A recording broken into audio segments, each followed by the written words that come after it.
बोलिए गुरुदेव भगवान की जय। प्रेमी सज्जनों,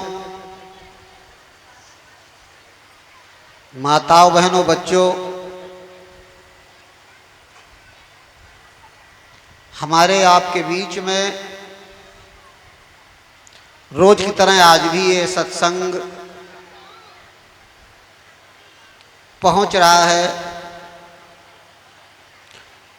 बात एक ही रोज बताई गई, बात उतनी ही है जिसे रोज संत महात्मा हम सब बार बार बताते हैं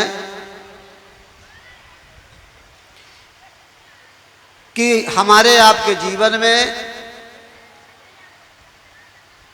सत्संग ही सबसे अनमोल धन है।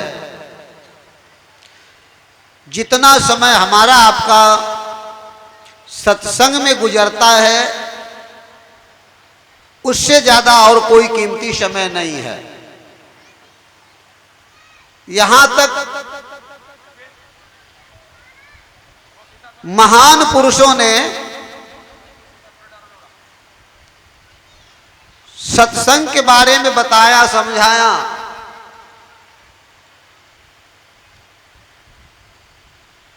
कि जो समय सत्संग में गुजरता है प्राणी का, लोगों का, उससे ज्यादा कोई कीमती समय नहीं।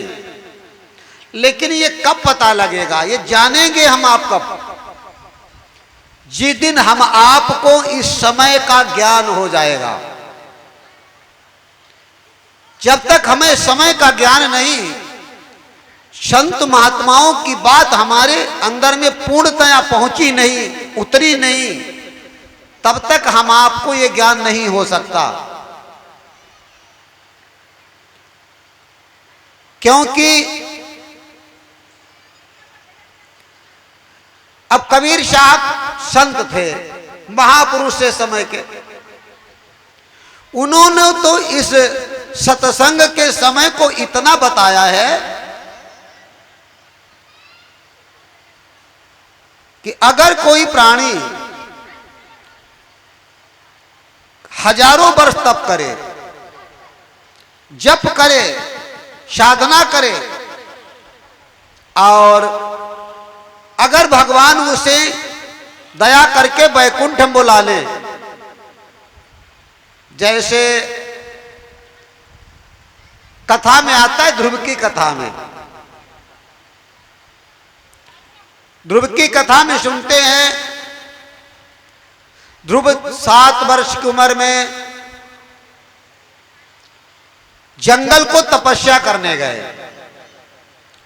उन्होंने वहां पर तप किया, भजन किया, काफी समय लग गया उनको। समय लगने के बाद में भगवान आए, अपनी गोद में बिठाया और बाद में ध्रुव को अपने वैकुंठ धाम के द्वारे पर रोका। तो हम सोचते हैं ध्रुव ने बहुत बड़ा काम कर डाला।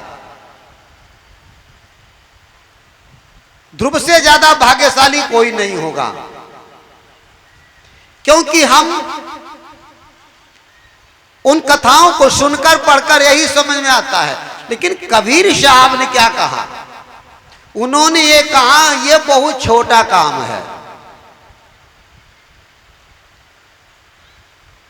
कबीर साहब ने तो कहा, कबीर साहब को जब बुलावा आया वैकुंठ जाने के लिए तो वो रोने लगे। तो लोगों ने पूछा कि आज कबीर को हो क्या गया है? वैकुंठ से बुलावा है, इनको वैकुंठ में जाने को मिलेगा, जिसके लिए योगी जति सन्यासी जप तप करते हैं। कई हजार वर्ष लग जाते हैं तब इस गति को प्राणी पाता है। लेकिन बुलावा वैकुंठ से आया तो ये रोने लगे। तो कुछ लोगों ने पूछा भी कि आपको खुशी होनी चाहिए थी। आप तो महाज्ञानी हैं, तत्वदर्शी महापुरुष हैं कि आपको तो भगवान के घर में वैकुंठ में बुलावा हो रहा है। तो उन्होंने इसको सीधे सीधे शब्दों में कह दिया, राम बुलावा भेजिया, दिया कबीरा रोए, और जो सुख साधु संग में सो वैकुंठ ना होए। अब हिसाब लगाओ, सोचो, जो हमें संतों की संगत में सुख है वो वैकुंठ में नहीं है। संत भगवान की जय। वो वहां नहीं है। अब आप सोचिएगा ऐसा क्यों कहा गया। किसी व्यक्ति को शौक लग जाए धन कमाने की, शौक होती है, किसी को मकान बनाने का शौक लग जाता है, किसी को जुआ खेलने का शौक अपने अपने लग जाते हैं, भजन का शौक लग जाता है, किसी को दान का शौक लग जाता है, किसी को पानी पिलाने का शौक लग जाता है। तो धन कमाने का शौक लग गया। अब उसके यही रात दी चढ़ी है कि हम जितना हो सके धन कमा लें। उसे जब काम मिलता था तो बड़ा खुश होता था, और बड़ा काम मिल जाता, और जिसमें पैदा होता वो काम मिल जाता। और ऐसे व्यक्ति से कह दिया जाए कि अब तुम कमाई बंद कर दो, जो तुमने कमाया है उसे साल 2 साल बैठ खाओ। अब उसके लगन लगी है हम कमाई करके धन बनाएं, और कोई कह रहा है कि अब तुम कमाई बंद कर दो और बैठ खाओ, तो क्या उसे अच्छा लगेगा? नहीं लगेगा, अच्छा ही नहीं लगेगा, क्योंकि वो कमाई करने का शौकीन बन चुका है। और यही भक्ति में है, वैकुंठ में ही है। संतों के संग में हमारे पास से कोई पूंजी खत्म होती नहीं है। उनके दर्शन से, पहली बात दर्शन से काम चलता रहता है। खाली आंखों से दर्श हो जाए, पल 2 पल का दर्श हो जाए, और हमारी मजदूरी बनती चली जाएगी। अब खाली दर्शन करने से मजदूरी, ऐसी बहुत सी मजदूरी होती हैं। आपको कहीं कोई लगा दे काम पे और कह दे यहां कुर्सी डाले बैठे रहना, आपको करना कुछ नहीं, बस देखे रहना। क्यों? बैठे बैठे देखे रहना, तुम्हारी मजदूरी पक्की। ऐसे काम होते नहीं, करना कुछ नहीं, खाली एक जगह बैठे रहना, अपनी आंखों से देखे रहना। ऐसे ये लोगों, संत महात्मा गुरुजनों की मजदूरी बताई गई है, आंखों से देखते रहना, उसी का नाम दर्शन है। लेकिन अब आंख कौन सी होनी चाहिए? हमारे तुम्हारे पास ये 2 आंखें हैं, इन आंखों से रोज ही देखते हो, लेकिन जब तुम्हें सच्चे संत सदगुरु मिल जाएंगे तब तुम मजदूरी कर पाओगे, तब तक मजदूरी कर नहीं सकते। पता ही नहीं कैसे देखें। कबीर साहब इसलिए रोए, जो मैंने मजदूरी की है, संत सेवा की, गुरु के नाम की कमाई की, गुरु की चरणों की सेवा की, अन्य लोगों की सेवा की, और आज तक मैं करता रहा, आगे मेरे करने की इच्छा है। अब ये मेरी मजदूरी रुक जाएगी, जब मैं वैकुंठ जाऊंगा तो ये मजदूरी होना बंद हो जाएगी, और जो मैं पहले मजदूरी कर चुका है उसमें से खत्म होना शुरू हो जाएगा।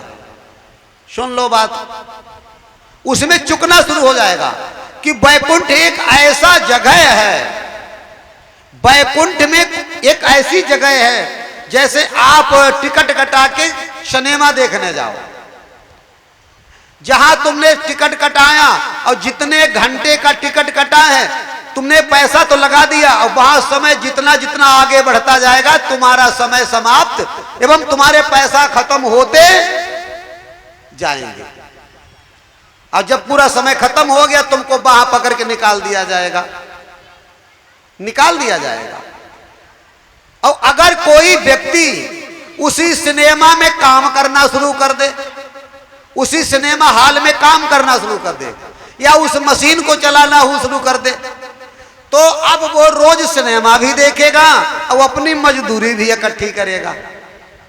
बोलो होगा कि नहीं होगा? मजदूरी भी होगी उसकी रोज की रोज, और सिनेमा देखेगा। ऐसे ही बैकुंठ धाम का, स्वर्ग का जो सिनेमा है वो ऐसा ही सिनेमा है।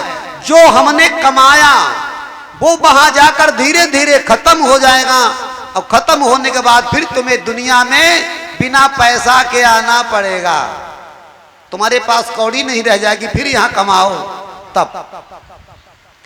अगर संतों के संग में हम हैं, सदगुरुओं के संग में हैं, तो वो बैकुंठ का सिनेमा हम एक साथ संतों के संग में, गुरुजनों के संग में पूरे जीवन देखेंगे। जो बैकुंठ का सिनेमा है उससे और बड़ा सिनेमा यहां देखने को मिलेगा। प्रेम से बोलो श्री सद्गुरुदेव भगवान की जय। और हमारे पास से कोई पूंजी कम नहीं होगी, बल्कि रोज बढ़ेगी।